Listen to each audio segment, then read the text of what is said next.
Hi, everybody. Welcome.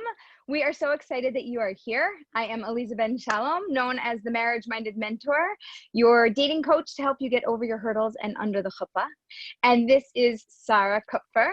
She is the fit Jewess. She is my marketing Jewess. And we are the dynamic duo that you're going to have fun with tonight. And we're super excited because tonight's webinar is sponsored by JWed. If you guys know JWed, give me a thumbs up in the chat. If you don't know JWed, I want you to check out jwed.com. They have an amazing app, a website, and not only can you do all the normal dating things where you go on and you meet other singles and you check out their profiles, but now they have a new video feature. And that is something. It's working, the new video feature. So you can go on and you can video chat with somebody. So you don't just have to meet them. You don't have to give them your phone number, right? Who wants to give somebody your phone number that you don't really know? You want to like see a profile. You want to check them out. You want things to be like private, confidential, and through a third-party source. That is JWed. JWed is there to support you through your online dating experience, and they are so excited to launch this video feature. So if you're not a JWed member, you should sign up today. And if you are a JWed member, then you should go try to meet somebody and check out this new feature. Okay, so we've been hearing from some of you where you're from. You are welcome to type in the chat box. We'd love to know where everybody is from. And tell us if you are a new friend joining us for the first time, or if you're an old friend and you're somebody who's been here before. So here's how we go. Oh boy, Q got, okay, sorry, you're gonna go through these. Check out the I'm list. an old friend. No, look at the chat, you silly. I know. Let's see, we got Vancouver, new friend, Kew Garden Hills, new friend, Deal, New Jersey, first time, newbie, old friend from Toronto. That's my hometown. Up north or down south. LA, that's my heart home. Recent friend, I'm gonna butcher this name, but Sevierville, Somethingville, Tennessee, which is cool.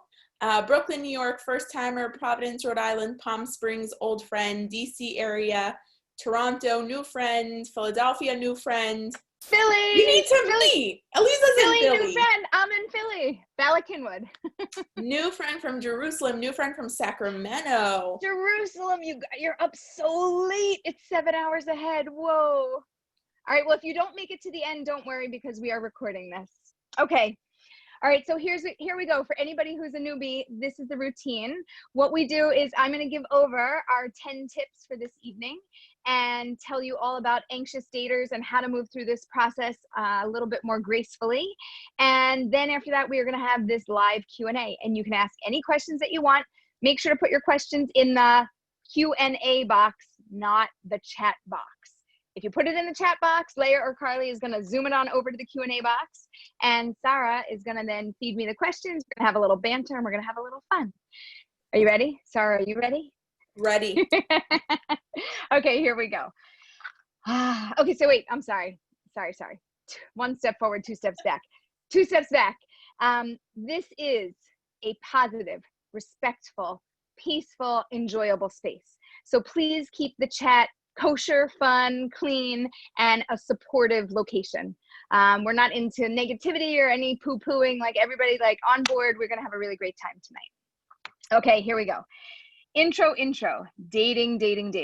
So dating with anxiety. So what happens when somebody's dating with anxiety? Normally people start to sweat. You might get a little bit hot and schwitzy and you're not going to feel so good. Even before you get on a date, your heart might be pounding. Your thoughts might be racing. You might be thinking, oh my gosh, I can't do this. You might feel like you want to vomit. You might feel just sick. You might feel frustrated. You might feel confused. There's so many things that are going on when you're feeling anxious, and it doesn't go away. It's sometimes there before you date, it's there during your dating, and it's there after the date. It's like it never leaves you, and it doesn't, because anxiety is something that has to do with you, not something that actually has to do with dating, right? Any situation can provoke anxiety. Dating is just one of the many situations that might provoke anxiety in somebody. So the question is, well, what do we do with that, Aleeza? Like, great, I know my problem. I've got anxiety, but how do I really deal with that? So we're going to go through our 10 tips. Here we go. Before dating, I'm going to give you tips for before dating, during dating, and then one for after dating. So before dating, number one, come prepared to a date. Okay. It's like studying for an exam. If you have an exam coming up and you don't study and you walk in the room and you sit down to take your exam, what's going to happen? Well, your heart might start to race because you don't know what's on it. Have you ever gone into an exam prepared, like over prepared? So I don't know about you, but as a student, school was okay, but it wasn't my favorite thing in the whole world. And all the subjects were not my favorite subjects. And I remember I was usually less prepared than I wanted to be for exams. And one time I studied, and I studied so hard. And I went in and I took the exam and I was like, wow, that was actually kind of easy. Not only was it easy, but it wasn't anxiety producing. I wasn't nervous the whole time. I was like, no, okay, got that, know that. Yeah, I remember that, study for that. Oh yeah. Not sure what that is, but I could figure it out because I had enough information in my head. So if you can prepare for a date before you get on the date, that's the best. Then when you show up, then you're not going to feel as anxious. You might still feel anxious, but a little bit less. What does it mean to prepare? So number one is you've got to have some talking points, some things in your mind, like some stories that you might want to tell, like those things that you normally tell people over and over, like, oh, that time, that summer, we were at this place and it was so great and I loved it. How you felt when you were there. Tell a story with how you felt, where you went, not just what you did, but how you felt or what you thought when you were in that place. You could also have questions ready.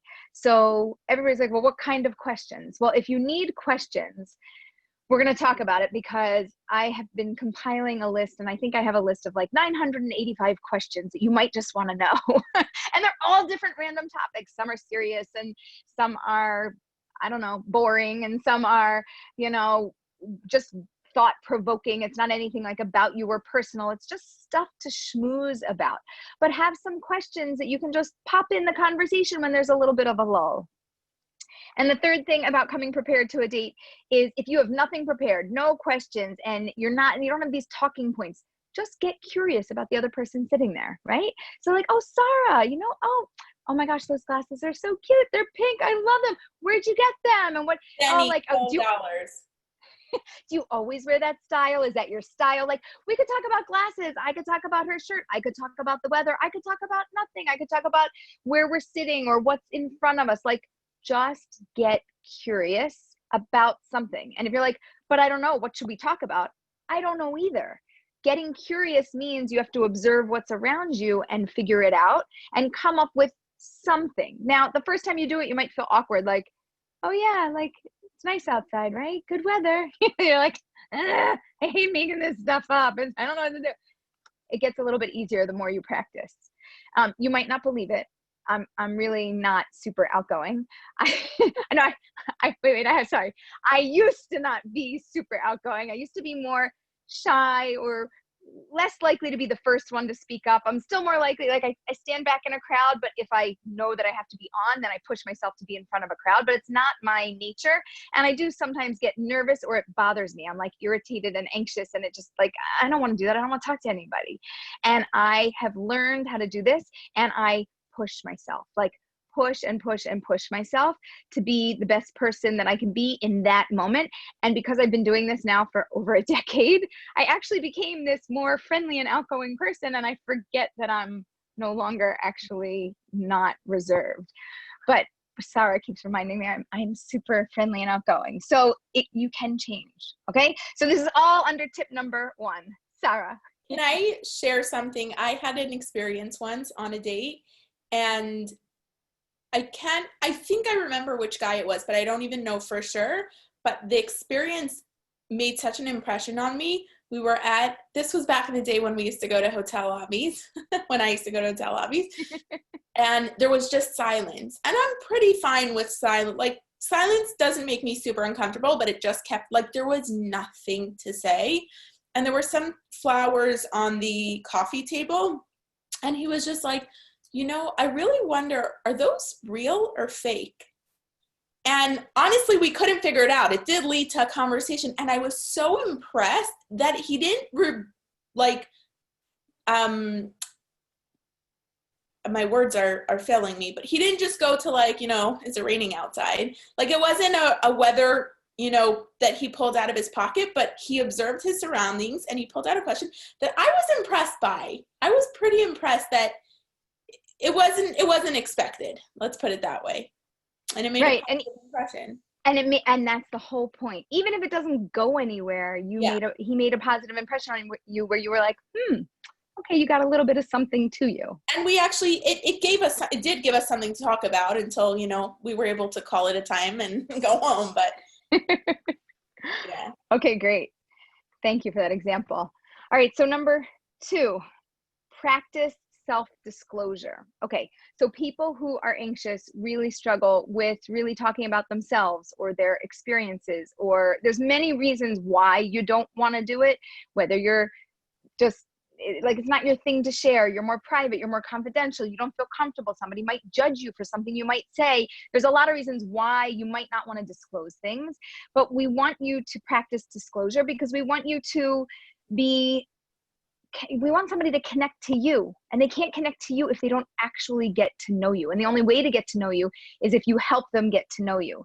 So what you should do is do something like tell a story about somebody that is special to you, or share how you feel or feel about a recent event or something that's going on, right? So if I know how you feel about something, I can understand your position on something, I could connect to you a little bit easier. Or self-disclosure is, it's this way of having you take a moment, take stock of who you are and say, I'm willing to share something, one thing. Let me give one thing over to this person in front of me. What is it that you're willing to say? I don't know. And if you deal with anxiety, you're not going to think of it in the moment. In the moment, your mind's going to be like this. It's going to be blank. You're going to stare at them and you're going to be like, nothing to say. I have nothing to say. So you have to prepare it beforehand. You have to have stories or things ready to go that are like your go-to things that you usually say. You don't want it to come off looking like all prepared, but you do want to have it ready to go so that you're a little bit more comfortable. Number 3, in terms of anxiety, self-acceptance.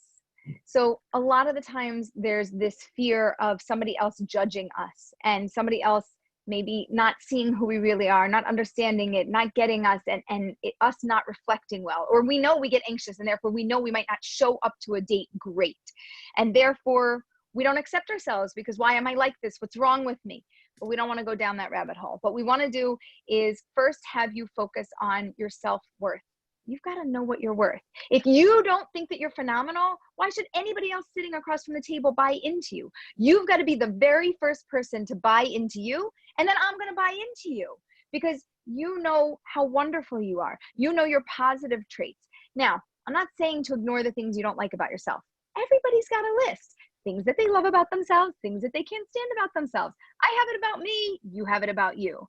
So it's okay, and that's not a problem, but we want to make sure that you know your self-worth, because if you come to the table feeling like, why would they want me? I mean, I'm not up to their level, I'm not in their league, I'm not smart enough or good looking enough, or I don't have enough money, or I don't have my act together the same way they do. No. Stop telling me what you're not. Tell me instead every single thing that you are. Don't tell me, tell you, tell yourself, and accept it and experience yourself so that when you show up on that date, you know that that person is sitting in front of somebody great. That's you. You're that great human being that's there.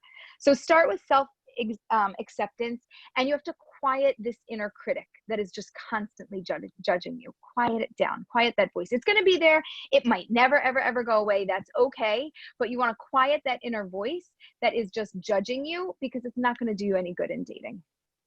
Okay. And by the way, I know this is all easier said than done, Aleeza. Nice talk, good thinking. Like, how am I really going to do it? You're going to do it by practicing it. Okay. We're up to number 4. You ready for number 4, Sarah?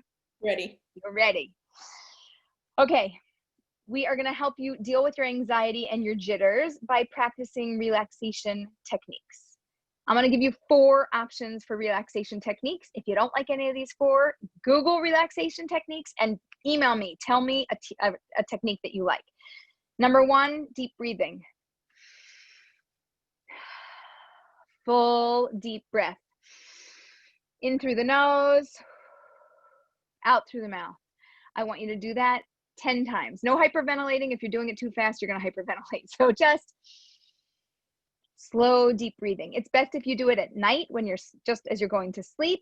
It's great as you wake up in the morning if you practice taking those deep breaths, and do it once throughout the middle of the day. Deep breathing calms your brain. It calms your blood. It calms your body. Everything moves slower when your breathing calms down. So if you'd like to bring the anxiety level down, you just calm your breathing down. That's technique number 1. Technique number 2, visualization. For any of you that are good, you could close your eyes, you could picture it, you could see it. You could see yourself sitting on the date. You could see yourself calmly sitting on the date. You could see yourself smiling and the other person smiling. Maybe, oh, you're laughing. Oh, there's something there, right? You're in this moment.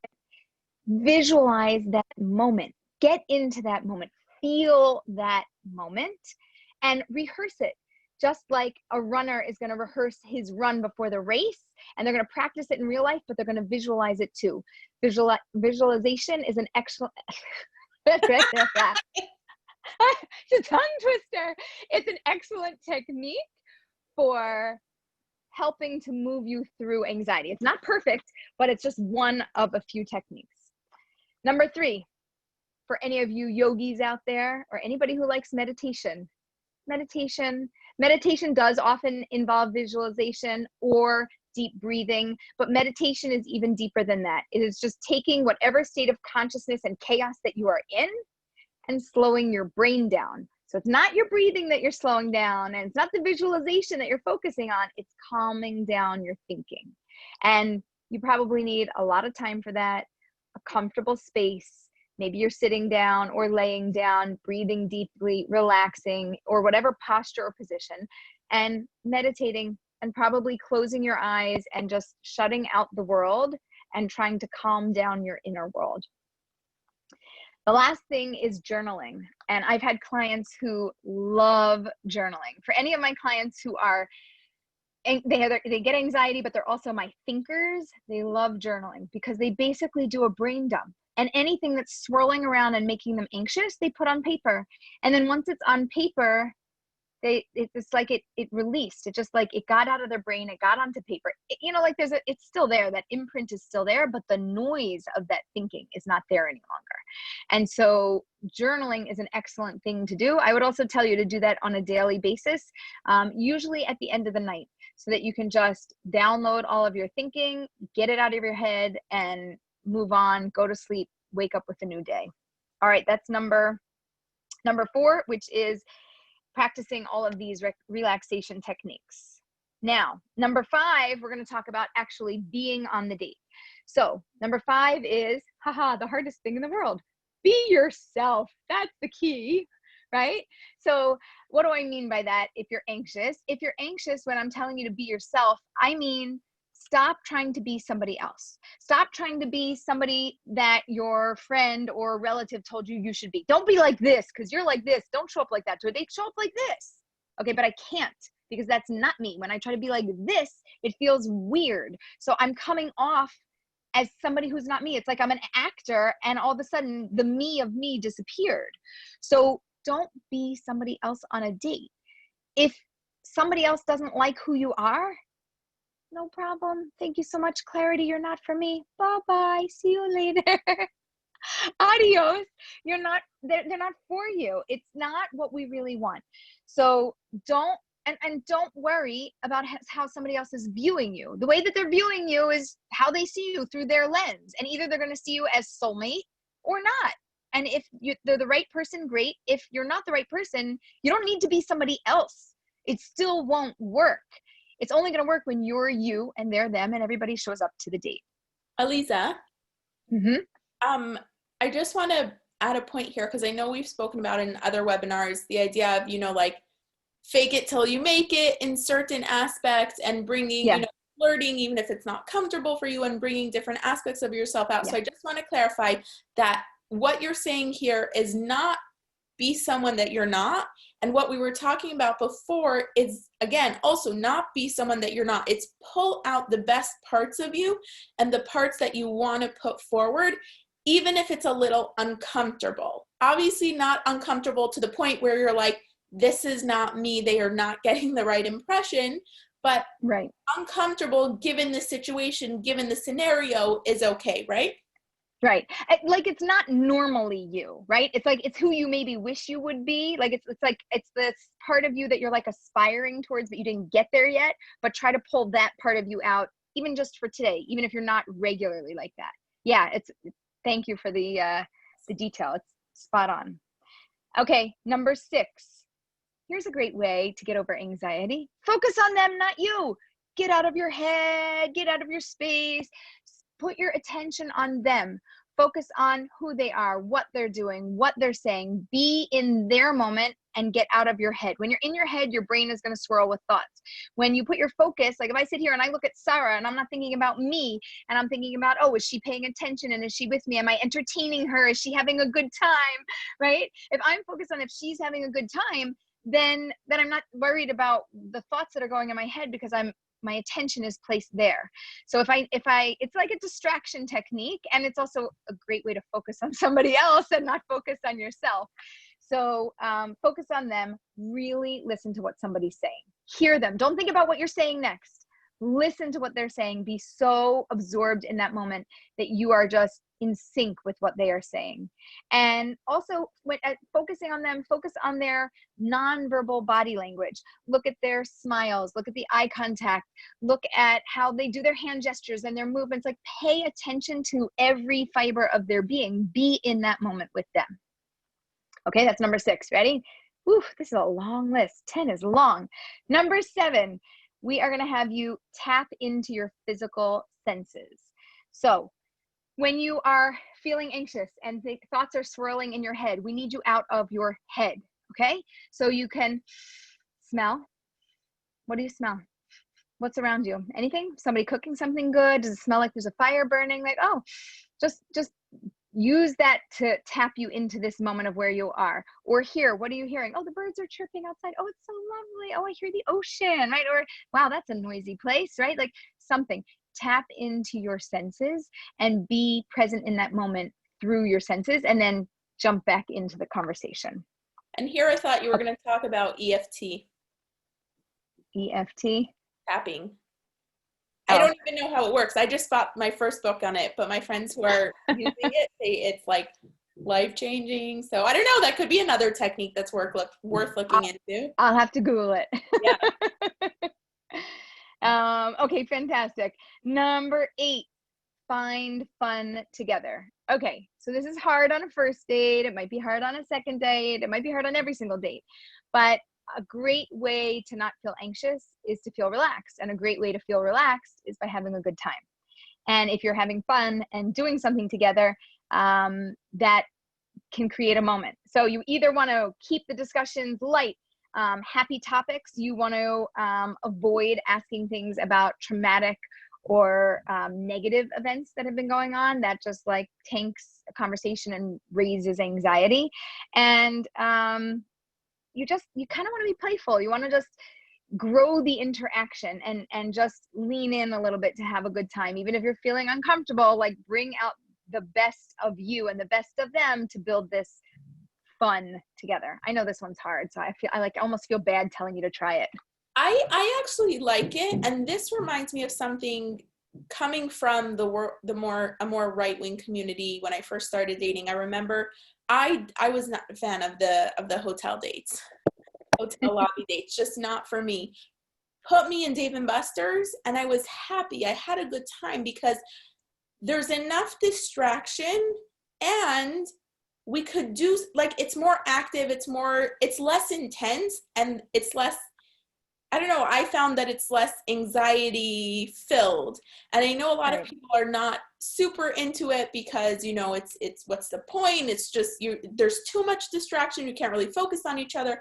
And I think that if anxiety is something that you're struggling with in dating, that really could be a good option, because it just takes out a lot of the intensity.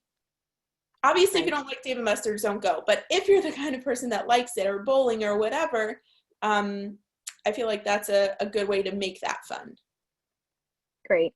Awesome. And I like Dave & Buster's. Let's go when they open again. How have we never done? We never talked about that. We should go. We do an event at Dave & Buster's. Just saying. Just going to put the idea out there. I was just talking about a work date.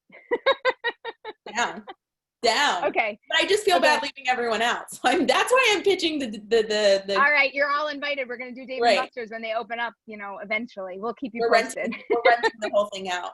Done. Okay, I don't know about that. We're working on it. Okay. People are game, so. No, okay, yay. Okay, number 9. Number 9 is sit up straight. So I've got my notes here. Squeeze your shoulder blades together and then drop down your shoulders. So your shoulder blades are in the back here, okay? So you're like squeezing your shoulder blades in the back together and dropping your shoulders. And you're sitting up straight. You're supposed to have like a string at the top of your head, an invisible string that is holding you up, that you are feeling very, with great posture, as opposed to this. You see, I was sitting like this before, like this, but I wasn't sitting like this. But great posture brings about great feelings. It brings about confidence. Did you ever notice people who talk about getting over anxiety and stressful feelings is to have a position and a physical place of confidence, and that comes by your posture. And you can do that. Nobody else has to do it for you. And it's not something you have to think about. It's just something you have to physically do with your body. So I have a challenge. You're all somewhere. I don't even care if you're laying down, but lay down straight and not all crumpled up. But everybody right now, sit if you want to sit. Shoulders back and down. Shoulder blades back and then shoulders down. And your head upright. You feel better? Now slouch. You feel good? You feel as confident? No. It disappears. It goes away with a physical movement. I mean, a smile. You put a smile on your face. Smile like this. Everybody smile. Yeah, you're doing a good job. Yeah, great. Don't you feel better a little bit?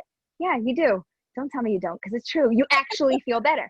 Okay, now look like this. Now frown. Now like just feel like sad and smile. Right? Your body knows how to behave. When it is upright, when it is happy, when it is like that, your brain will catch on. Not right away. It takes time, but you've got to practice it. By the way, I stand in the mirror. I practice in the mirror, in front of the mirror, and I practice smiling, like a lot. And I just like I sometimes at the end of the day, my cheeks hurt from smiling because I've practiced smiling. And I think the other day my face hurt so much. I was like, oh, I think that's its new form. Like now I'm like trying to just be normal and it hurts because I'm not smiling anymore. So you really need to get your face into a position where you look happy and you look comfortable, because if you look happy and comfortable, you're likely to feel happy and comfortable. And Aleeza, it's not easy. It takes work. Yeah. Cerebral just said motion brings emotion. And I really like that. Love that. Yes. I know this isn't directly related, but I think it was Lucille Ball in one of the I Love Lucy's that talked about heels being a vitamin. But I know for me, when I put on heels, I feel a million times more confident. And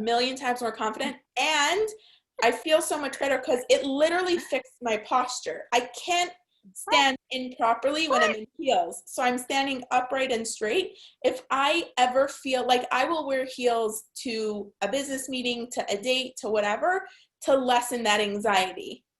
So some people have like their favorite dress, some people it's makeup, for some people it's a belt, I don't know, but just for sure. Wow. I think there's, I did not know that about you, and I hate heels, but I totally get it. Oh, they're just uncomfortable to walk. I mean, I'm sorry. No, I understand. I had 5 kids. They're just uncomfortable to walk. I don't know how you don't know that I like them. We've talked about it, but I didn't know how much confidence it gave you. Oh yeah. I have talked about my Shazam boots. So I get it. Okay, fine. Yeah. I get it. Okay. All right. We're having too much fun here. Number 10, and then we're moving on to the Q&A. Stop thinking that you have to prove yourself to win somebody over. Okay? We don't care. You're not trying to prove anything. All you're trying to do is just show up as you. You don't have to be anybody different. You've got to know inside you are good enough for your soulmate. If that person across the table doesn't want or like you, they're not your soulmate. They're not. If you end up marrying them later, then they weren't your soulmate today, and time worked it out. But they are not your soulmate if they don't pick you. You've got to pick them, and they've got to pick you. And I know you're going to have the argument that nobody's picked you thus far. Yes, it's exactly how dating works. Nobody picks you. Nobody, until you finally pick that one person. That's it. That's just how it works. Every time you're going to fail every single time, and you are only going to succeed that one time when you actually meet that person. Every other time it's going to be like, oh, it worked. for a little bit or longer than a little bit, or I thought it was going to work and then it didn't work. And then like every time it doesn't work. Yup. Normal. It's okay. Don't worry about it. Know that you're smart enough. Know that your soulmate's going to be interested in you. Know that you're going to be interested in your soulmate, and you're going to be able to build this connection. So stop thinking that you have to prove yourself and win somebody over. Just show up, be present, be yourself, and approach a date with as little anxiety as possible. Okay.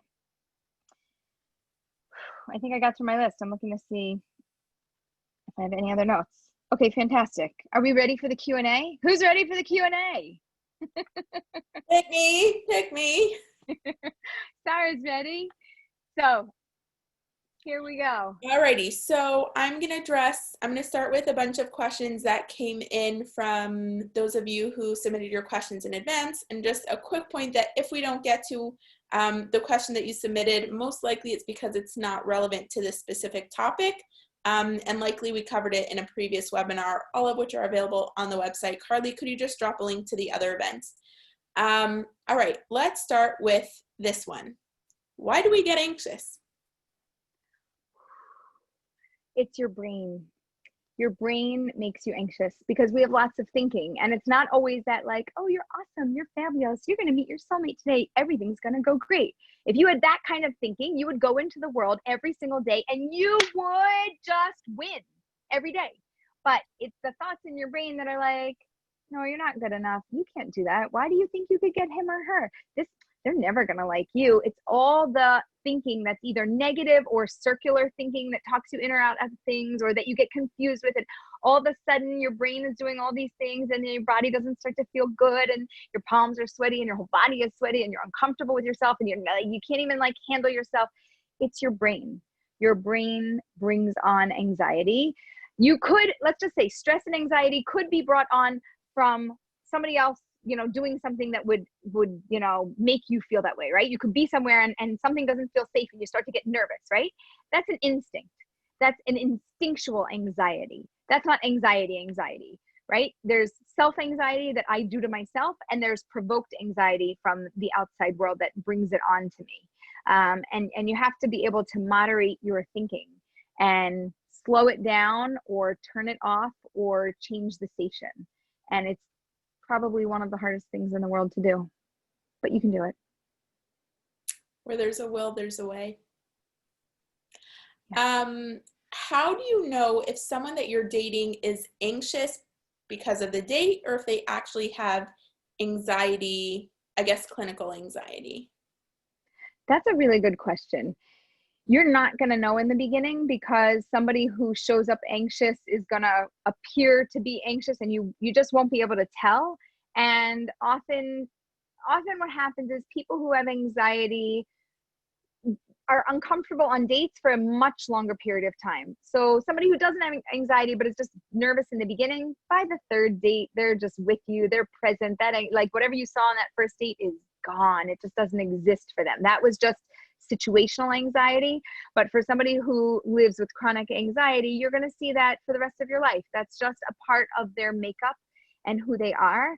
And they just go cautiously into new situations, or they're uncomfortable as they go into them. And the longer they're in it, the more comfortable they get, as long as the other person is a safe person for them.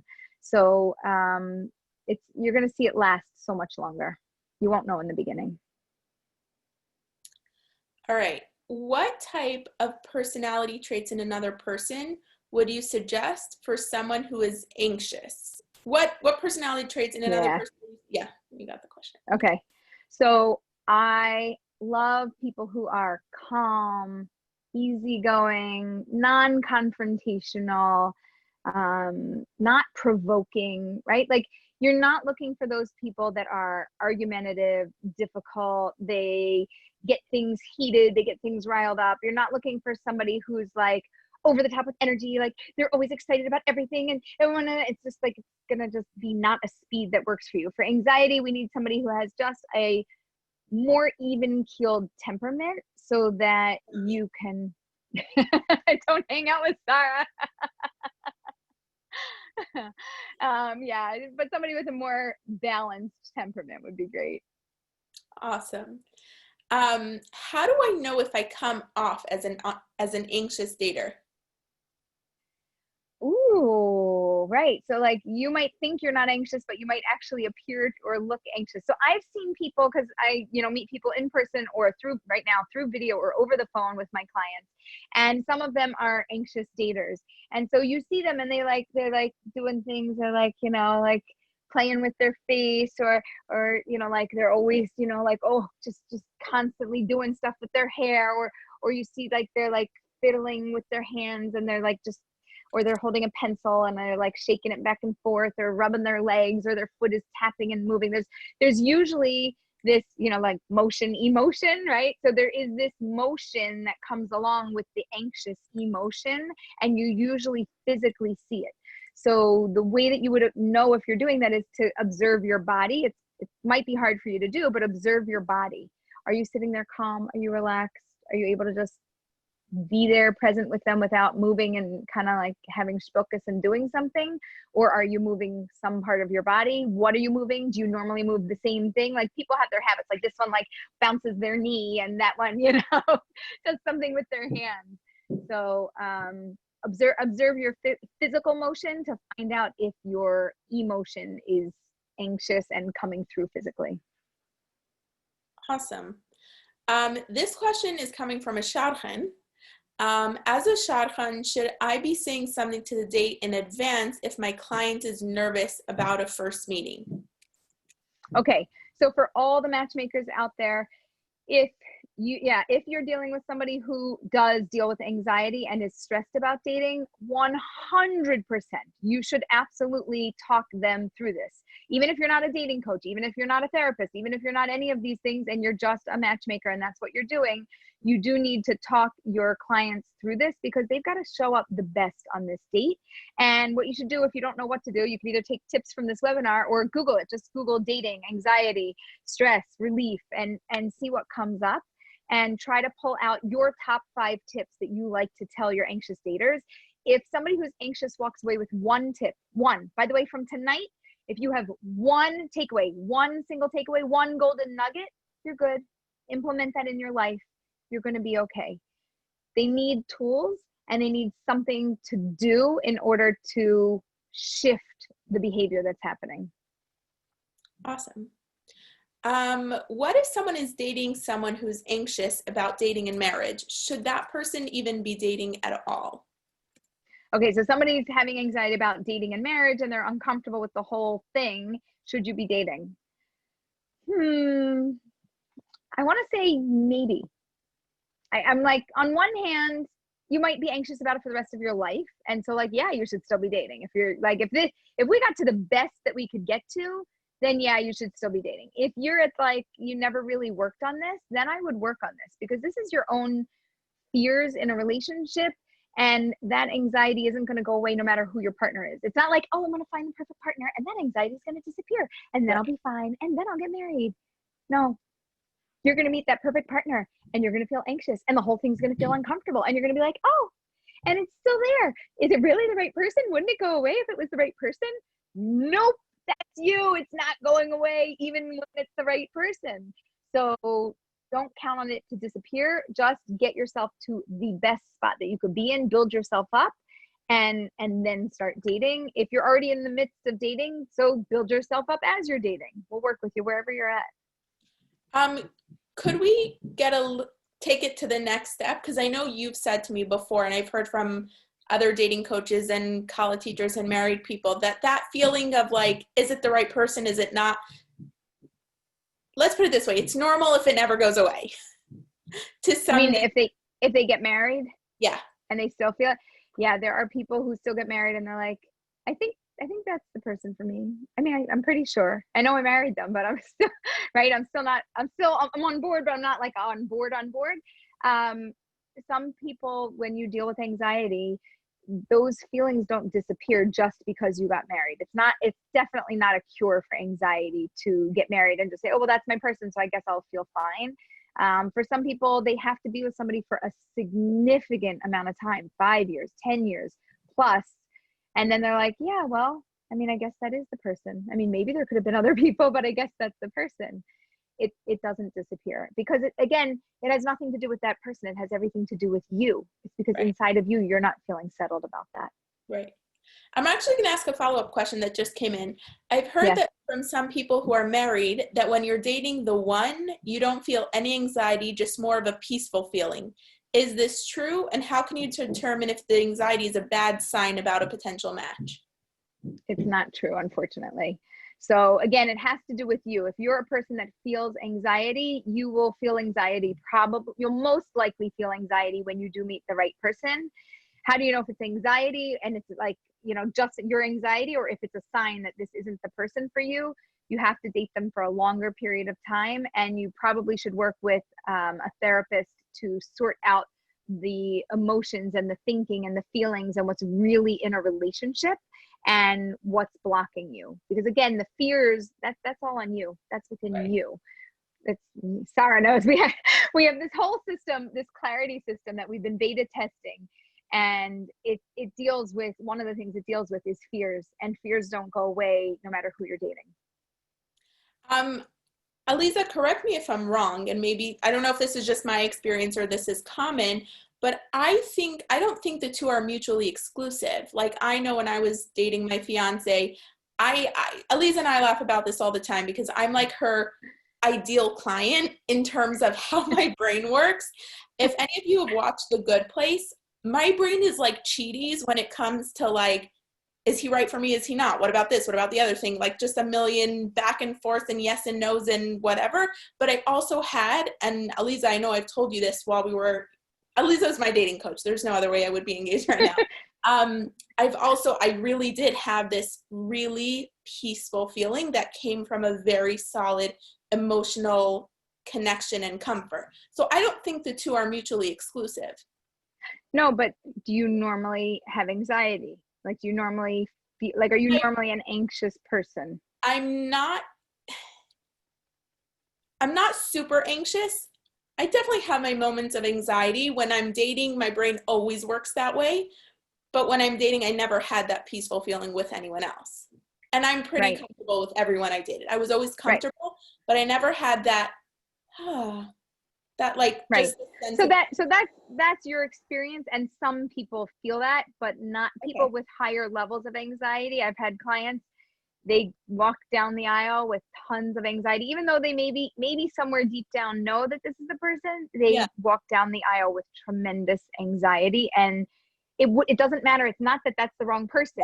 They would, no matter who is down at the end of the aisle, they're going to feel that anxiety. Yeah, you definitely told me that also. You said there's a pretty good chance you're going to get married and be like, is this the right person?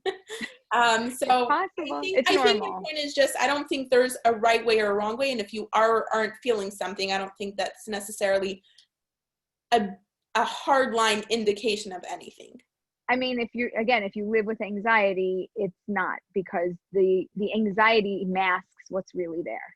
So you have to dig a little bit deeper to figure it out. Awesome. Okay, can you talk for a second about anxiety between dates? Yes. Okay. So I have a couple clients right now, and they're in between their dates, and they're nervous. They're very uncomfortable. Do they like me? Do I like them? How much do I like them? Are we going to go out again? I think we're going out again. We are going out again. Is it going to work? Isn't it going to work? What should I talk about? What to do? And their head is just spinning, and it's very difficult for them.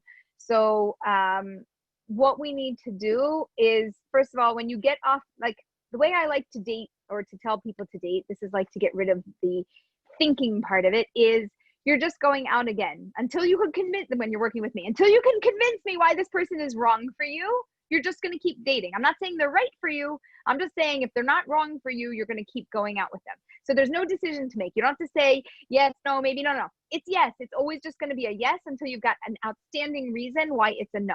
It's basically, when in doubt, go out or date them till you hate them. That's my rule. And in between the dates, I tell them, you could think about all these things, but you're still going to go out anyway. And we don't know. Mostly we have anxiety because we don't have enough information. We don't know if you're my soulmate. We don't know if we're going to be together. We don't know if you like me enough. I don't know if I like you enough. Oh my gosh, if you like me and I don't like you, and then what am I going to do? And then I don't want to move where you're going to move, and I don't like the job. I don't know your job. I mean, maybe, but, and all of a sudden your brain is doing these things. So the best technique for in-between dating is usually what I would call distraction, which is like anything. Think about anything else. I don't care. plan your next vacation, research your new MacBook that you're going to buy, like find something else for your brain to hyper focus on. Your brain wants to hyper focus on something. So find something else. Don't make dating the number one thing that your brain focuses on, or work on all of those relaxation techniques that we talked about and become, really super calm, peaceful within, and feel free in your mind. What? Thank you. That was good. Okay, I'm going to do a follow-up question to the last one. Can people with anxiety trust their gut feeling that people so often credit with dating, or does anxiety meddle with that gut? Anxiety meddles with that. Yeah, because that feeling that you're feeling is anxiety, and we don't, and it could be anxiety and it could be real, and we don't know the difference.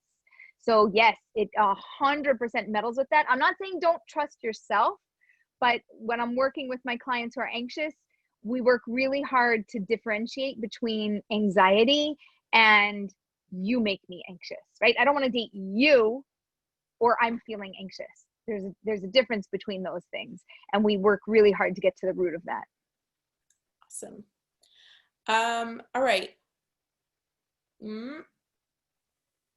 Can you give some advice on seniors dating with anxiety? Yes. So older singles that are in the senior category sometimes get very nervous because for some of them, they haven't dated for many, many years. This could be their second time around or even their third time around. And maybe they lost someone, or they've been through a divorce, or they have family. And there's like all of these, like, what do I do with all these things? And wait a minute, how do I date again? Like, haven't done that since, like 40, 50 years ago. Like, this is like totally new to me again.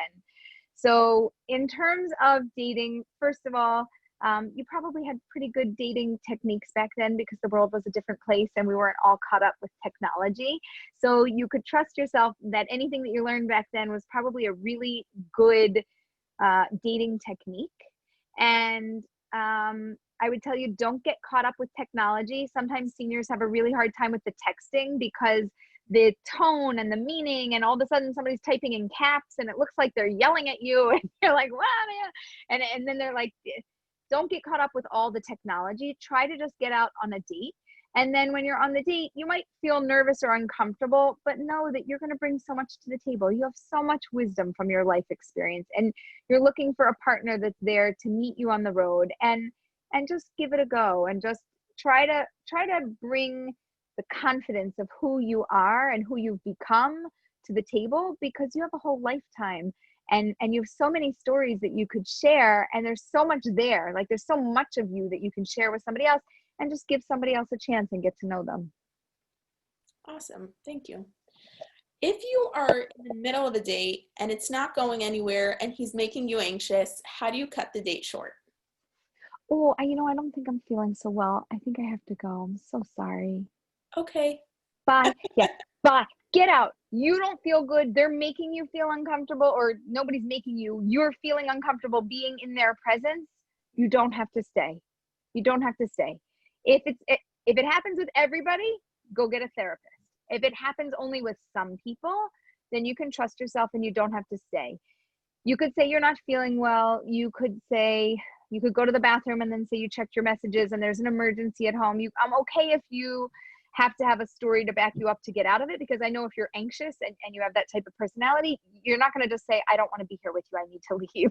People who are straightforward and blunt, they would just say, it's 8:30.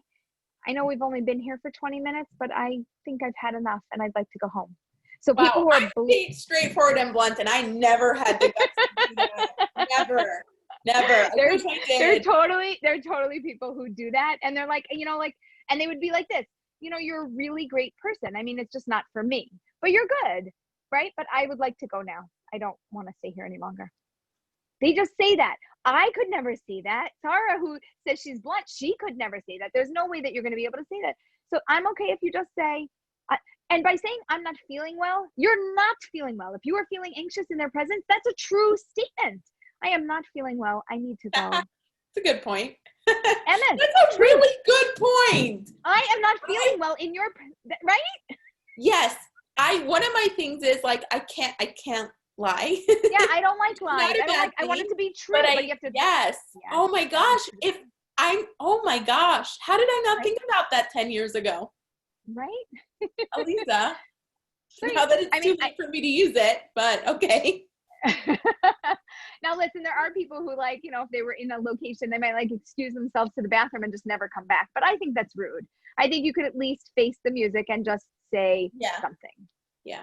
Okay, so we're getting a lot of comments in the chat, so I just want to clarify how this works. A bunch of you submitted questions when you registered, so we're going through those questions. We will definitely get to a bunch of the questions that are coming in tonight. I'm not ignoring anyone, it's all there. We're just going through it one at a time. And if a question isn't directly relevant to the conversation, then we might not have time to get to it.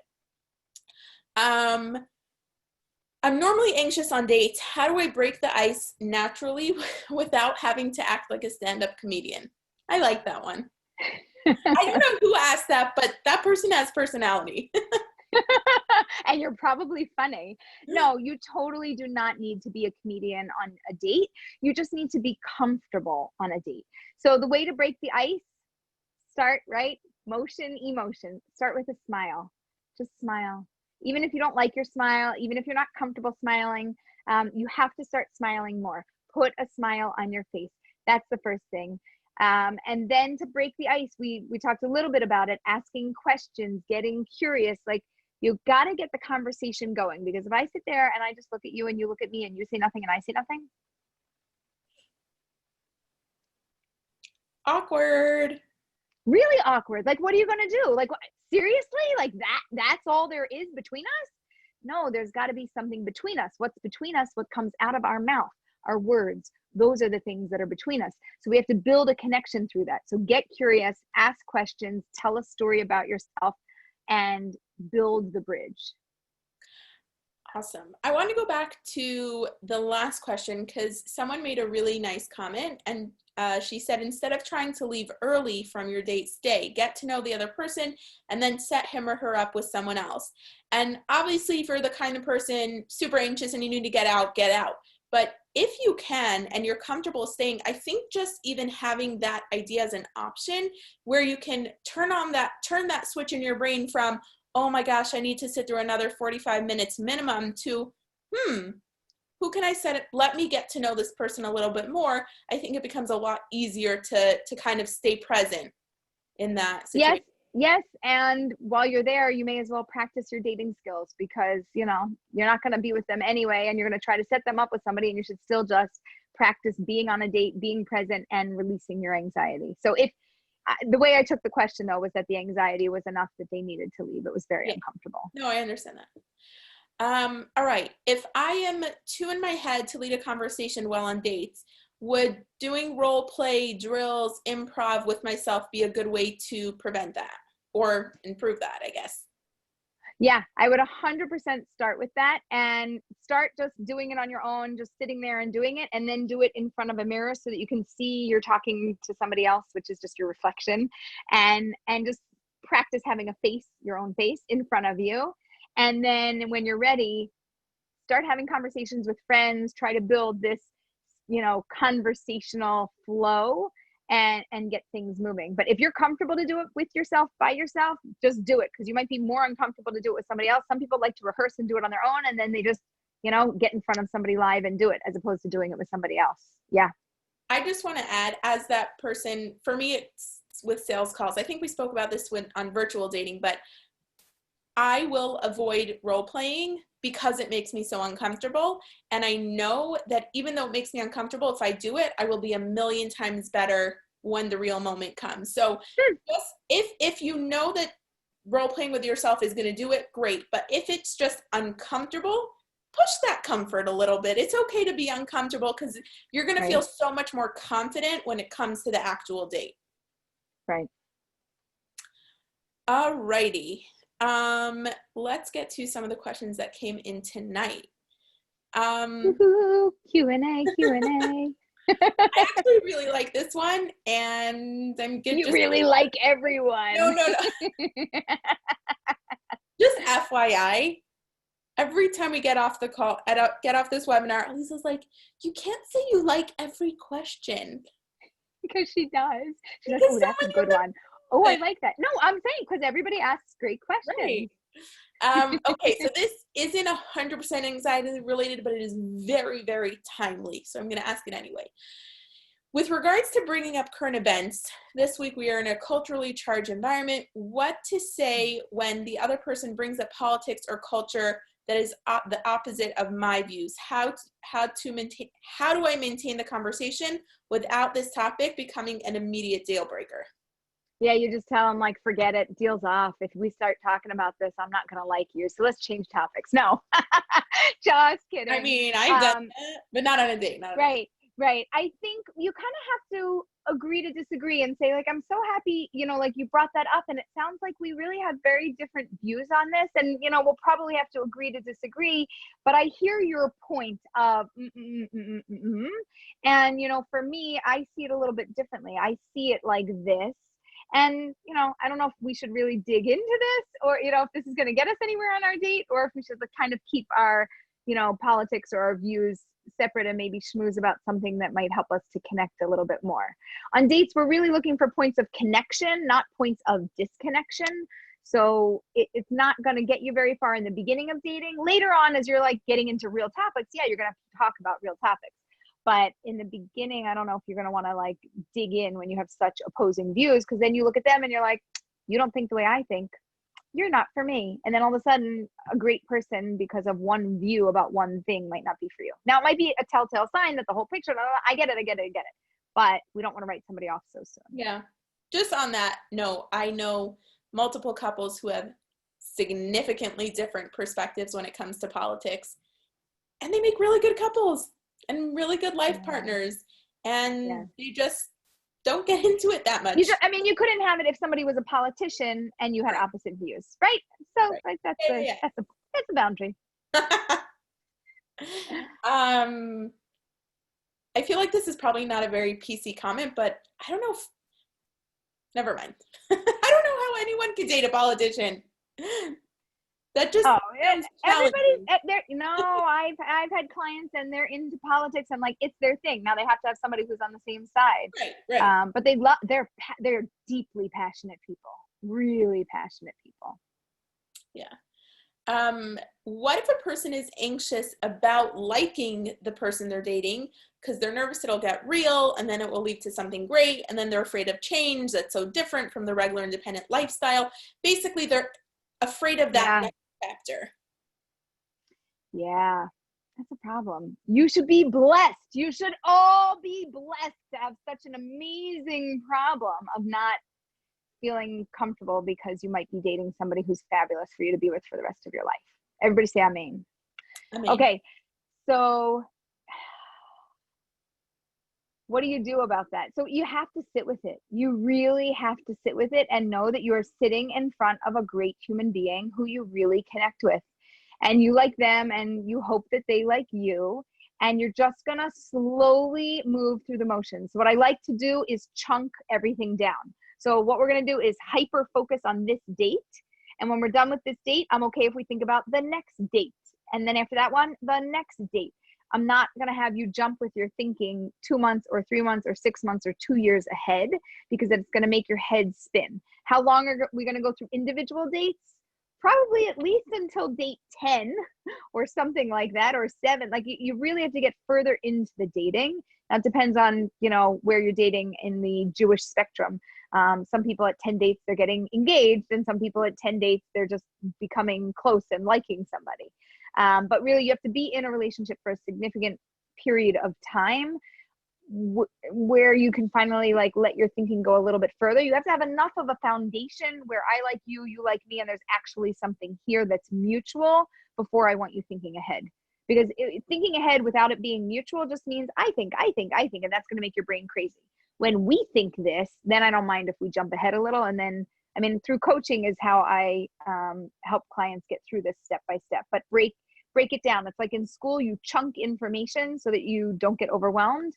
Chunk this dating process. I feel like that sounds really doable. Yeah. Thank you. Yeah.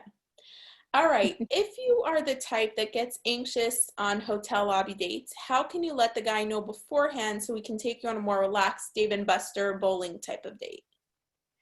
If you're on a hotel lobby kind of date, I assume there's a matchmaker between you and you could just ask the matchmaker.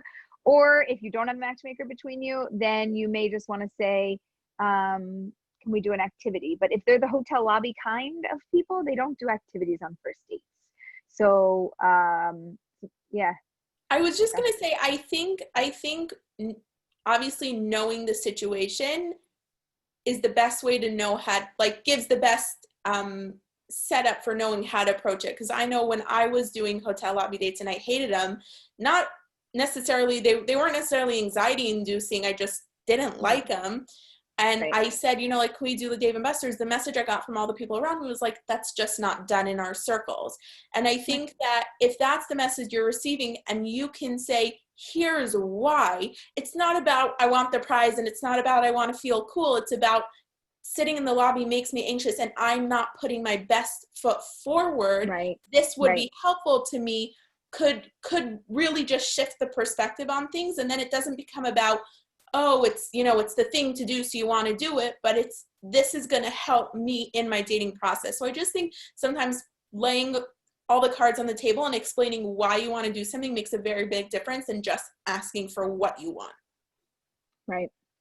Right. And I saw some comments coming in the chat box because I mentioned about dating coaches. So I work as a dating and relationship coach. I have a team of coaches that work with us. And if anybody is listening to all this and like, Aleeza, this is great advice, except I like have a specific thing and you're not really getting to it and you want to work with one of the coaches, you are welcome to sign up with us. We have some really fantastic coaches. We have male coaches, female coaches, coaches who have a therapy background, coaches who are wonderful with women in their 20s and 30s. We have a whole team available, so you can check it out. And we would love to work with you if you have any thoughts or things that you want to work through. Awesome. All right. Why, after dating for a few years, do I still get nervous before the date, but once on the date, I'm completely fine? Oh, it's kind of like those speaking engagements Yeah, beforehand. that. This is super common, and there's nothing wrong with you, number one. Right. Yeah. There's nothing wrong with you. I think it's super common. Why? Maybe that nervousness to me sounds like a little bit of excitement. Like there's a little, because once you're on the date, the unknown. Yeah. Also the fear of the unknown and just not knowing what's coming and will you like them, won't you like them. And then when you show up, you're like totally present and you're there. I wouldn't worry about it. Probably, like, could you work to get rid of it? Yeah, you probably could, because it's not there when you're on the dates. You probably could get rid of it beforehand. Awesome. I just want to explain, because I know we're talking a lot about hotel lobby dates, and it sounds like not everyone's familiar with a hotel lobby date. In the more right-wing communities, a hotel lobby date is super common, where they just sit on a little couch or the chairs and buy a drink and chat for a couple hours, and then they go home. And this is always my favorite, to tell all my friends who are Bali Chuppah or secular or not Jewish, and just like tell them about, yeah, our first date was at a hotel. It took me so many times till I realized how it sounded, that our first date is at a hotel. Like, every time I get this funny look, and like, Orthodox people do that? And like, it's a hotel lobby. I forget that. Hotel lobby. But that's what a hotel lobby date is. Just wanted to give a little background.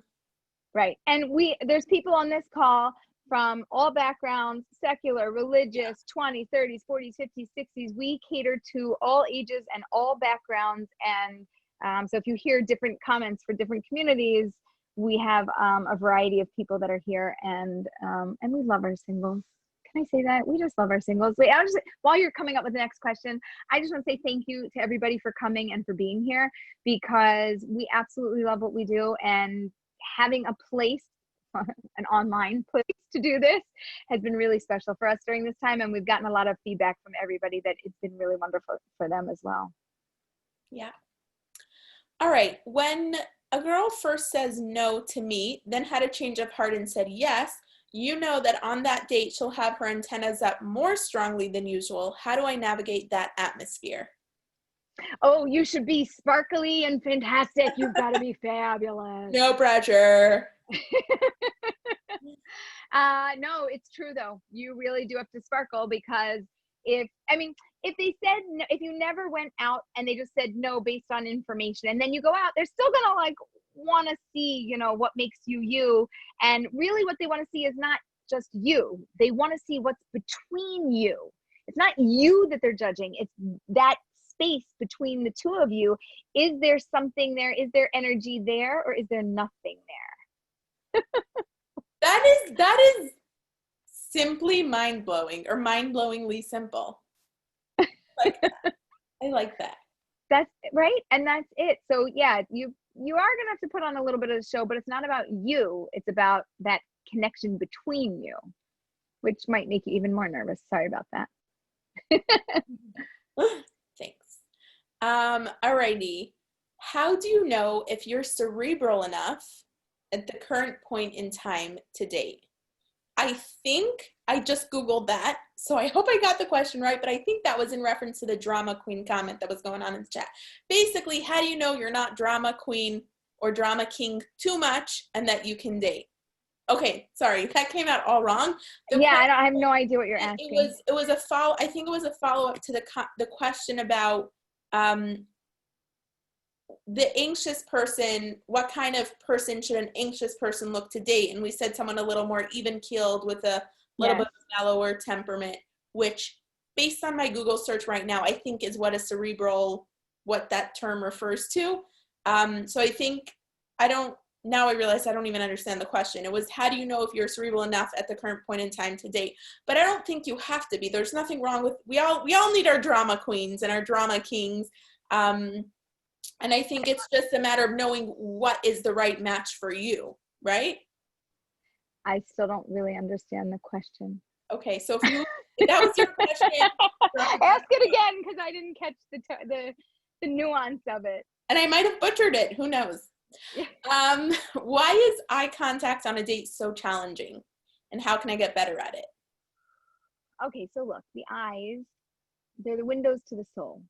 And when you look at me and I look at you, there's something that's there.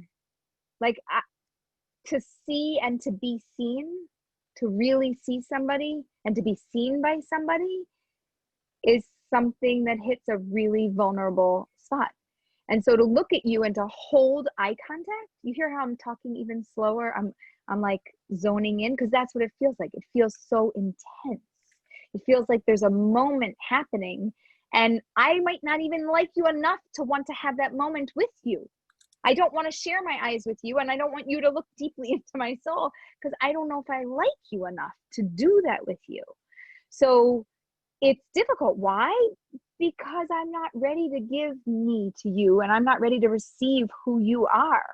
So yeah, it's hard. How do you do it? Most people hold eye contact for short periods of time, 1 second, 2 seconds, 3 seconds. When you start to hold eye contact for 4, 5, 7, 10, right? Then the moments get intense. If you would just stare at each other for 2 minutes straight without talking, do you know how intense that is? So intense. So yeah, the eyes are the window to the soul, and that's why it's so difficult. And how do you do it? Ease into it. Start by holding eye contact for as long as you can in the beginning, and then increase it by a second, and then by 2 seconds, and then by 3 seconds. And don't make it super awkward, and don't like stare. Just have normal, real eye contact. Awesome. What happens when one person is interested after, let's say, 3 dates, and the other is anxious because they're so unsure? How do you move forward? I deal with this a lot. I coach a lot of people through this, both the anxious dater and the one who's dating the anxious dater. And the rule goes like this: you can only move as fast as the slowest person in the relationship. And the slowest person in the relationship is that anxious dater. And so the fast person has to just slow their... Not always. Not always. What? Not always? No, that's actually true. No. That's actually true.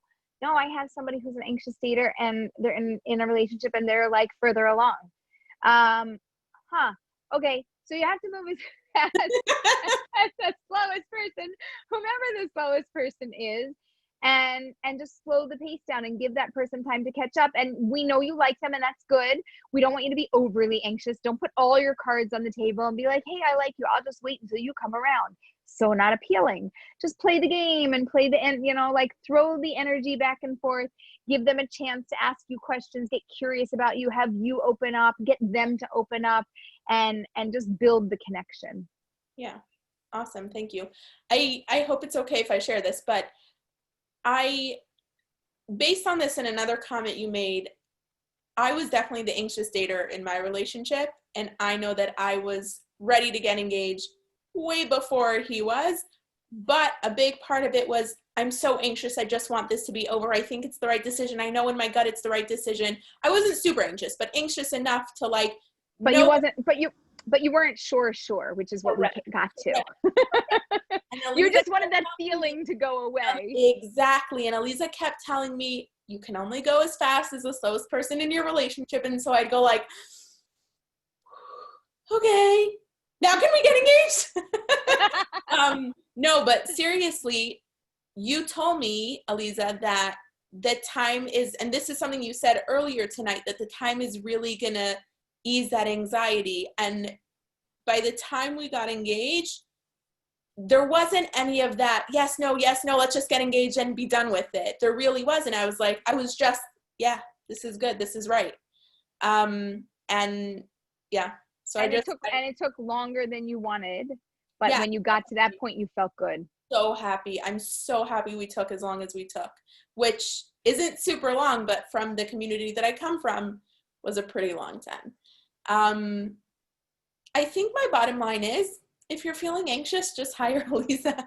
She did not want me to say that, just to be on this webinar, but not to say that.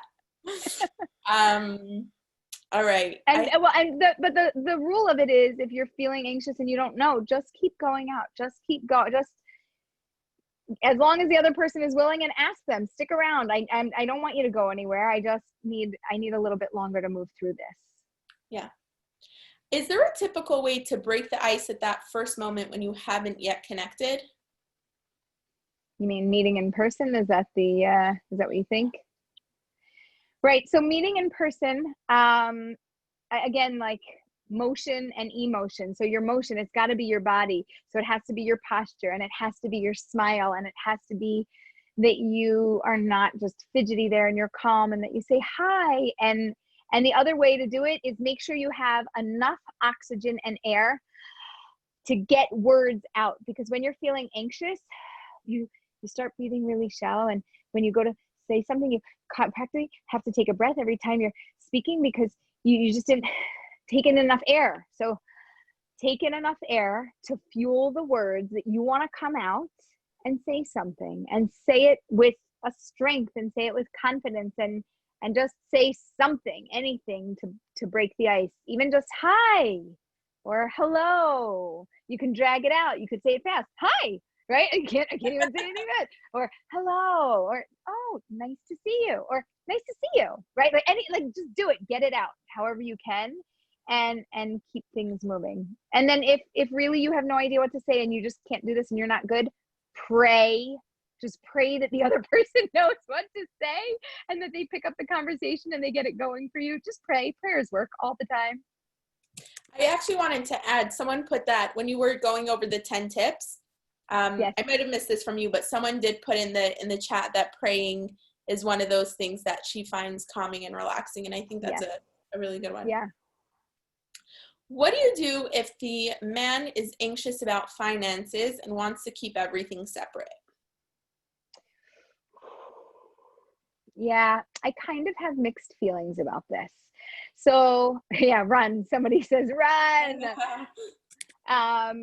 Okay, so if why are they anxious about finances? That's my first question. Did they have something happen in their past? Did family members do something? Do they have a family business that is worth millions of dollars, and somebody else in the family once got divorced, and the one tried to steal from the other, and all this stuff? Where is this coming from? That's my first question. What's going on? Second question is, what does that mean, separate finances? Who pays for the house, and who pays for the food, and who pay, okay, I get it, everything's separate, but how do we operate as a unit when everything isn't one? right? If we are one, how do we operate not as one in this world? And I would get curious, what does that look like and where is this coming from? I definitely think it's a red flag. I think it's an inability for somebody to set things up appropriately and no balance. I think it's a trust issue. I would be concerned about a lot of things. It is definitely an enormous red flag in a relationship. And people have prenuptial agreements, but it's different than really everything separate. And I have heard of that. I've also heard of people who said, oh yeah, once we get married, then I take control of everything that's yours, everything that's mine, I run everything. Okay, if you're both on board and you don't want to run the finances, okay. But if somebody's like, no, I take control of this, and it's a control thing, also huge red flag. Money is a big thing in dating. And yeah, controllers are toxic. Somebody commented. Yes, 100% they're toxic. Yeah, talk about it. Talk about it when you're dating. Talk about it when you're engaged. Talk about it. Mm-hmm. Well, yeah. I'm just going to toss in another finances question. For those dating in their 60s, can you react to older men who want a woman to pay 50% of expenses if they get married? Is that common? If they are not wealthy or if they're not financially stable, then they are asking for that probably because they need it, because they know that they won't be able to afford it. Men that usually are financially stable don't have that issue, and they're happy to pay for things and do things. So I would look into that. Is it common? Yeah, for men that are financially unstable, it is common. And it's also like a 2-income family. It's kind of like a young family where both couples are working because they can't get by without everybody trying to pay the bills. So would I be concerned if a man was looking for you to just pay for everything and, for you to be a sugar mama? I'd be concerned. Would I be concerned the other way also? If you're just looking to have somebody pay for you and for everything in your life, yeah, I'd also be concerned. Especially older couples, when they're coming together, you have a whole life that you're bringing together, and finances are a big issue, especially if you do have children or other people involved. It gets a little bit complicated. So I don't have like one answer for that. It's a really complex question. This question just came in. At what point should a couple start talking about money? I think at the point that you are heading in the direction of talking about engagement, meaning you're not engaged and you're not really, really talking about being engaged, but you're thinking about talking about being engaged, which means I really like you, you really like me, and let's talk about some money things. Okay. Yeah. I just lost this. We talked a lot about coronavirus dating and all of that stuff, and those, like I said, webinars are available. Carly could drop the links in the box. But what about older folks and zivug sheni, people who are getting married a second time around? Some of them are fearful of catching the corona, might be in, again, my words, what's that word? What? For people higher risk. What would you suggest in those situations in terms of gloves, masks, social distancing, Zoom? Is everything we talked about applicable to them as well, or is it a little bit different? Everything's applicable, and if you're in a higher risk category, then more so. So I would say for sure you're starting off by the phone or by video chat. If you are meeting in person, then you are 6 feet apart and you are with masks, and you are protecting yourself to the best of your ability. Basically, like the same way you'd go to the grocery store is how you should show up on a date, not your clothing necessarily, but the same health precautions that you would take in going to the grocery store or going to the post office or going anywhere outside. Whatever you would normally do, you should for sure do on a date, which does mean that there's going to be no touching involved, that we're not getting physical in any way and interacting with anybody. We are keeping our distance, and that's the healthiest thing to do. What about the fact that then you can't see each other's smiles? Yeah, so look, I don't know how comfortable you are. Maybe sit 10 feet away and take your mask off and you're not 6 feet. And look, if somebody's sneezing and they got something, what would you do with your friend? If you were sitting with a friend, what's your comfort level? Right. And we know what the CDC recommends, and we know what your, what your community or your city recommends based on where you live. You have to make a judgment call, and I would do it again based what you normally do. It would be nice if somebody could actually see your face. Yes, they need to see your face. It's an important thing. How can you do that safely? I need you to just, investigate and research that and come up with a plan that is comfortable and normal for you, what you would normally do. Aleeza, this is so your type of comment. People who are embarrassed of their smiles, this is your moment. This is your moment. Corona dating is the best. Cover it up. Have you seen those masks where they put them on and the smile, like, Yeah. it's like, yeah, and then it opens to this big smile. It's so cute. Oh, see-through masks. That's adorable. I've never seen a see. I've never seen one. I haven't seen one. All right. Sometimes on a date, I get hyper focused where I'm totally focused on my date and the rest of the world seems to fade away. This is exhausting and I try to pull out of it. Is this a type of anxiety? Any tips for not getting so hyper focused? So interesting. Hyper focusing on the date. So like you literally like lose space and time, like nothing exists around you except this person in front of you. Yeah, so hyper focusing on somebody can get exhausting. I think you're like zooming in, and what I tell you to do is to practice zooming out.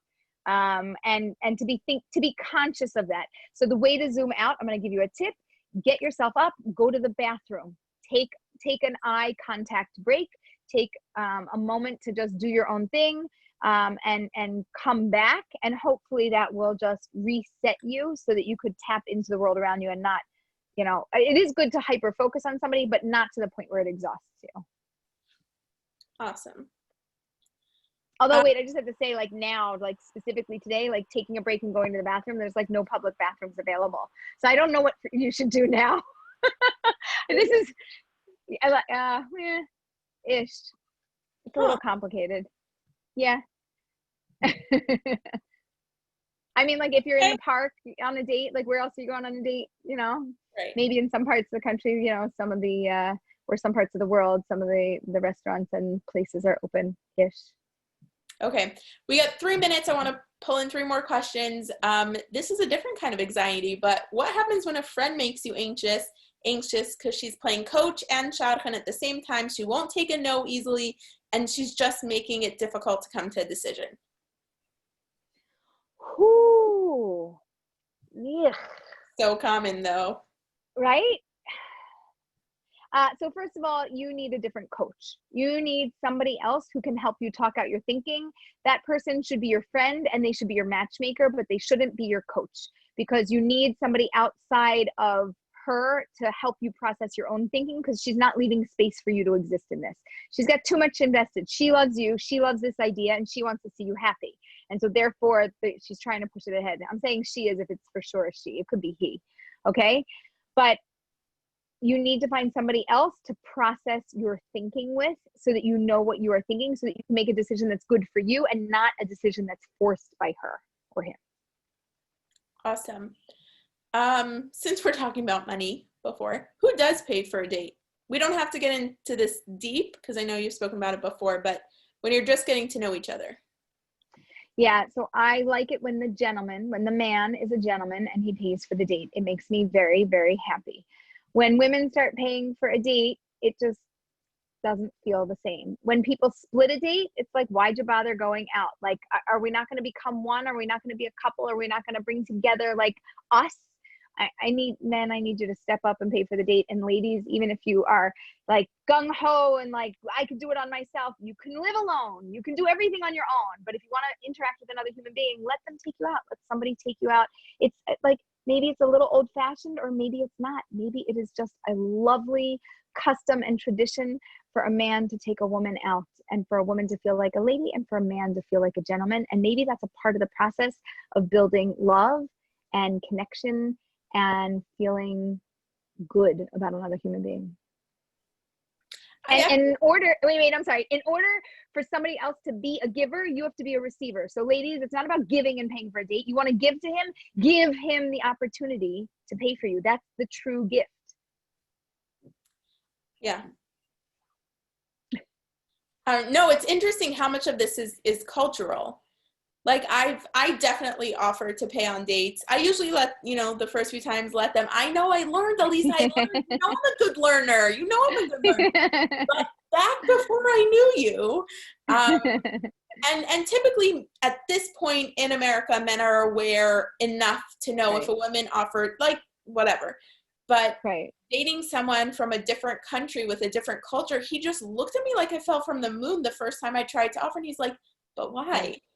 And I was like, why not? He's like, okay, but why? Anyway, what do you do when you become emotionally attached to someone you potentially want to marry, but he keeps going back and forth with you and not committing? This is causing me so much stress and anxiety. How can I move on? And I don't know if the question is really, how can I move on, or how do I deal? Right. I think it's how do I deal with it? I mean, if you're talking about how do you move on, you have to break up and move on. If you're talking about how do you deal with it, you could have patience and wait it out. But I mean, we have to talk about a timeline. Are we talking about 2 months or 6 months or 2 years? Like, if something is going on for a significant amount of time, and in your community or culture, it's not supposed to be that long, then that's a red flag to me. And they might have commitment issues. And I don't want you sticking around for a significant amount of time only for somebody to break up with you. So by me, I would want to talk this out. I would want to understand more. I would ask dozens of questions and try to figure out why we can't bring this together when it seems like it should be brought together. Aleeza, we're at 9:31, and I know that you have an appointment, but do we have like another 5 minutes? Okay. Yes. Let's do it. I'm 35 and stopped meeting girls' parents prior to picking up the girl at the first time. So this is someone who dates in the community where that's the norm. Now the shadchan suggests that not meeting them will stress the shidduch. I feel uncomfortable meeting them and being on show. This is the first time that I've said no. What do you suggest I do? It's interesting. As singles get older, they don't go through the typical routine of that community, and they start to do it their own way. But it sounds like the girl is still in that boat. Like, she's not out of that meet the parents stage. So if you want to go out with that girl, you're going to have to meet the parents. If you don't care about meeting that girl, then you should just pick a different girl where they're open to dating in the way that you're comfortable. And make sure the matchmakers that you're working with know this just doesn't work for me. Like, I've done it that way. I'm not doing it that way anymore. And if the girl's not comfortable with that, that's okay. But it's not a girl that's appropriate for me. And I think you could stick to your guns. If you're not meeting anybody you like and you're having a problem meeting somebody, maybe you want to change your mind. But for right now, I'm okay with going with what you suggest.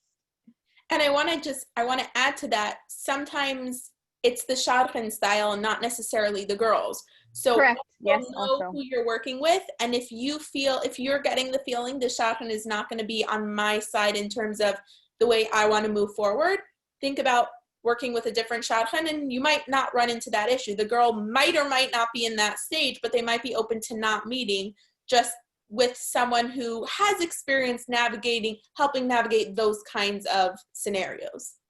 Right. All right. Oh, we got the question wrong?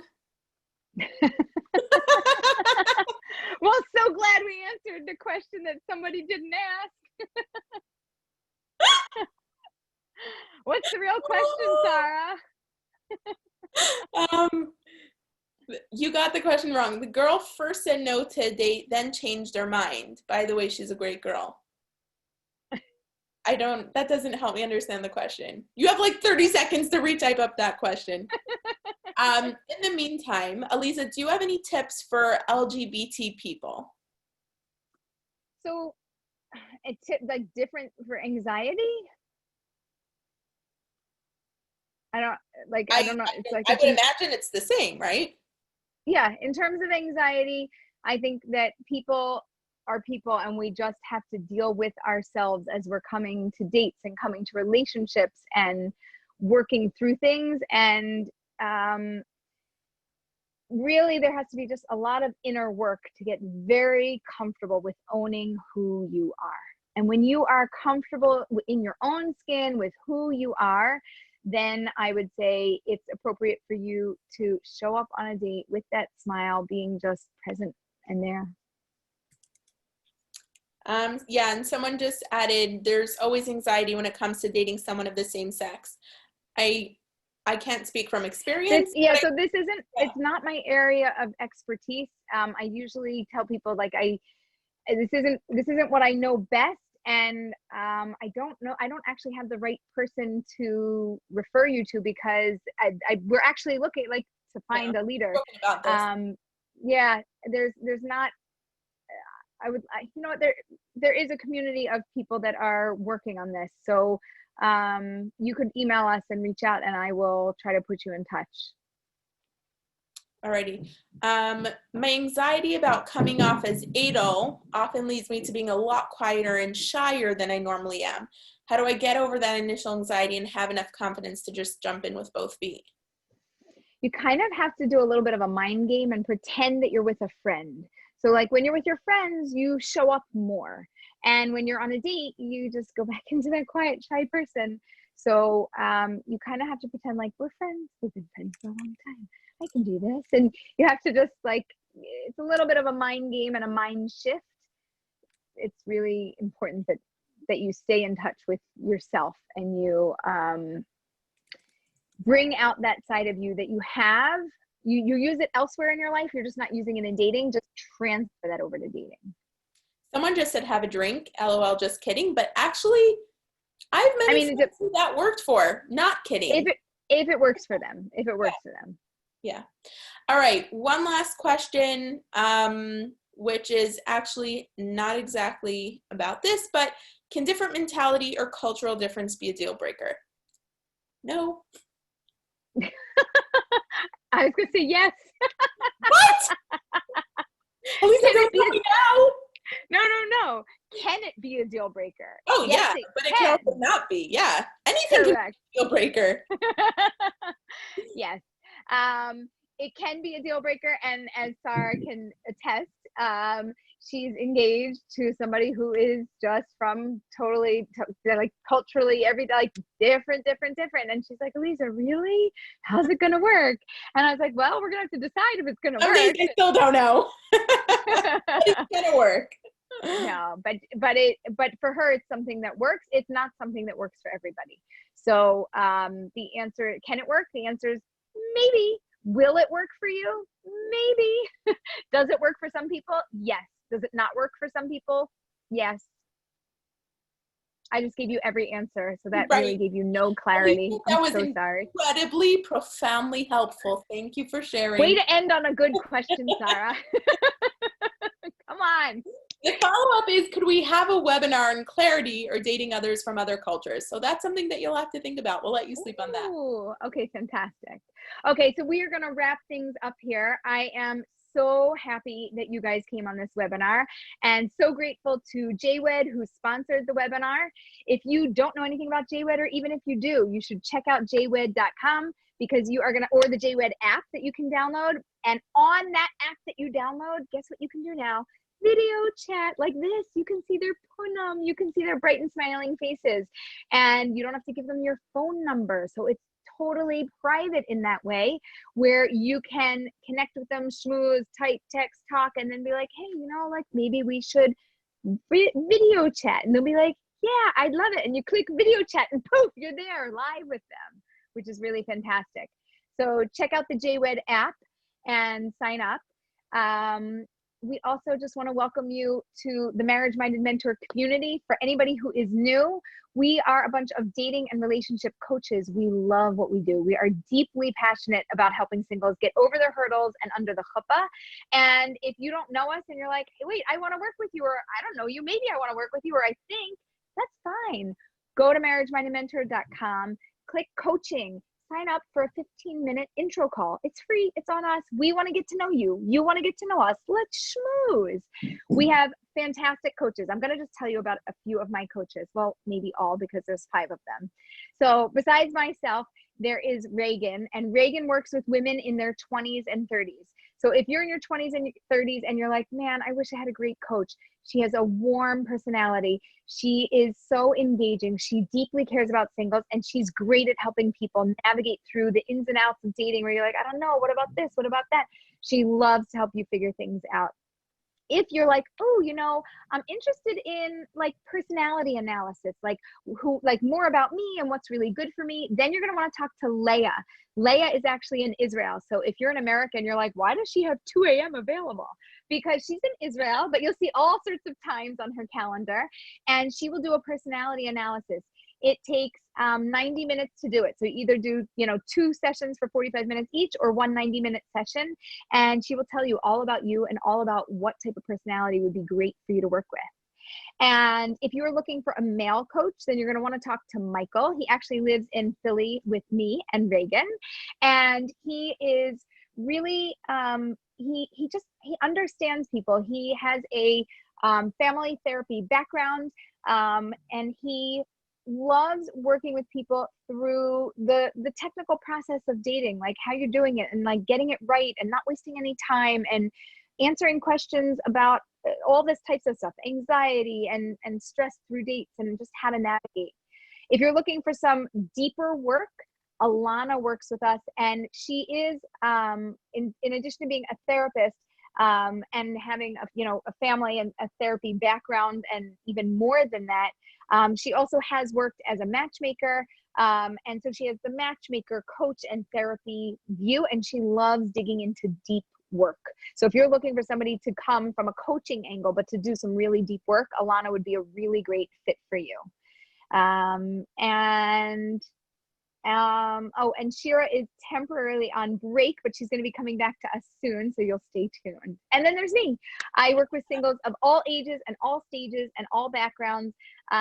Really, people who are, first of all, people who, they're like, I just want to work with you. You're a good fit for working with me. People who are growth-oriented are a great fit for working with me.